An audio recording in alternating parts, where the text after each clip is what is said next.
بلوچستان کے 12 شہروں میں ایک ہی وقت میں ہونے والے منظم حملوں کی تفتیش کرنے والے سیکورٹی اداروں نے انکشاف کیا ہے کہ حالیہ تاریخ کے اس منظم ترین دہشت گردی کی منصوبہ بندی کالعدم بلوچ لبریشن آرمی یعنی BLA کے سربراہ بشیر زیب نے کی، جو کہ بذات خود حملہ آوروں کی قیادت کر رہے تھے۔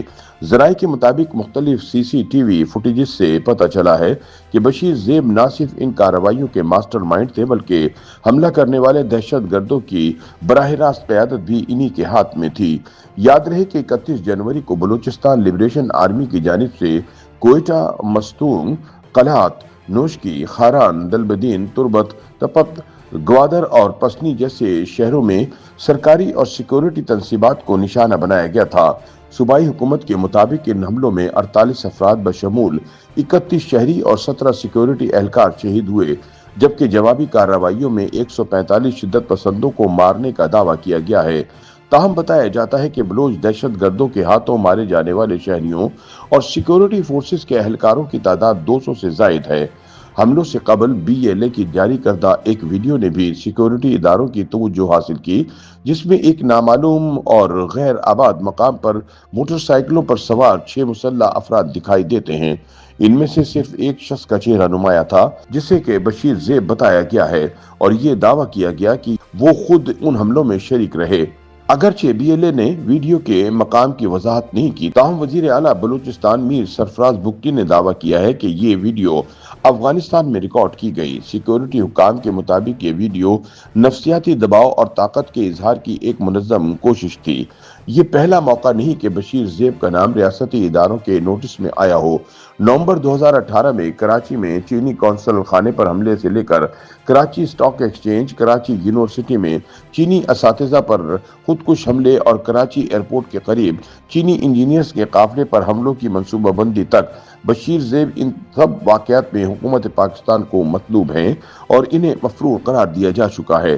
تاہم حقیقت یہ ہے کہ یہی بشیر زیب ایک زمانے میں کوئٹہ میں طلبہ سیاست کا ایک سرگرم چہرہ ہوا کرتا تھا۔ بشیر زیب کا تعلق نوشکی کے علاقے احمد وال سے ہے اور وہ محمد حسنی قبیلے سے وابستہ ایک متوسط گھرانے میں پیدا ہوئے۔ ان کے والد محکمہ صحت میں ملازم رہے۔ بشیر زیب نے ابتدائی تعلیم نوشکی اور ہائر سیکنڈری تعلیم Quetta degree college Sariab road سے حاصل کی۔ بعد ازاں پولی ٹیکنیکل کالج کوئٹہ میں میکینیکل انجینئرنگ میں ڈپلومہ کیا اور بلوچستان یونیورسٹی میں بلوچ ادب میں ماسٹر میں داخلہ لیا۔ تاہم طلبہ تنظیموں کے درمیان جھڑپوں اور سیاسی سرگرمیوں کے باعث ان پر یونیورسٹی میں داخلے کی پابندی عائد کر دی گئی۔ ان کی عملی سیاست کا آغاز بلوچ اسٹوڈنٹ آرگنائزیشن سے ہوا۔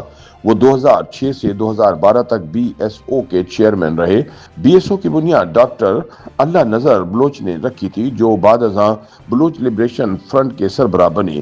دراصل یہی تنظیم بلوچ نوجوانوں کو مسلح جدوجہد کی طرف راغب کرنے کا ایک بڑا ذریعہ بنی۔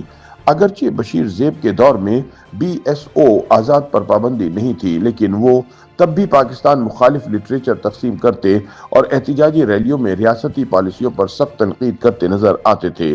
ان کی تحریروں میں نہ صرف ریاست بلکہ بلوچ قوم پرست سیاسی جماعتوں پر بھی شدید تنقید ملتی ہے۔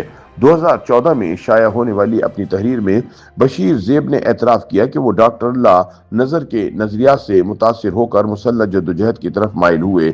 BLF میں شمولیت کی خواہش پوری نہ ہونے پر انہوں نے BLA کا رخ کیا، جبکہ اسی دوران وہ تنظیم کے انتظامی معاملات میں بھی کردار ادا کرتے رہے۔ 2018 میں بشیر زیب باضابطہ طور پر طلبہ سیاست کو خیر بات کہہ کر BLA میں شامل ہو گئے۔ تب BLA شدید اندرونی اختلافات کا شکار تھی۔ تنظیم کے سربراہ اسلم بلوچ استاد اسلم اچھو کے ساتھ اختلافات کے بعد بشیر زیب نے ایک الگ دھڑا تشکیل دے دیا۔ اس گروہ نے بھی خود کو BLA ہی قرار دیا۔ 2018 میں استاد اسلم بلوچ کی افغانستان میں ہلاکت کے بعد بشیر زیب اس دھڑے کے سربراہ بن گئے۔ سیکورٹی حکام کے مطابق ان کی قیادت میں BLA کے حملوں میں نہ صرف مزید شدت آئی بلکہ خودکش حملوں، خواتین کی شمولیت اور شہری اہداف کو نشانہ بنانے کی حکمت عملی اپنائی گئی۔ سابق DIG بلوچستان عبدالرزاق کے مطابق بشیر زیب جیسے تعلیم یافتہ شخص کا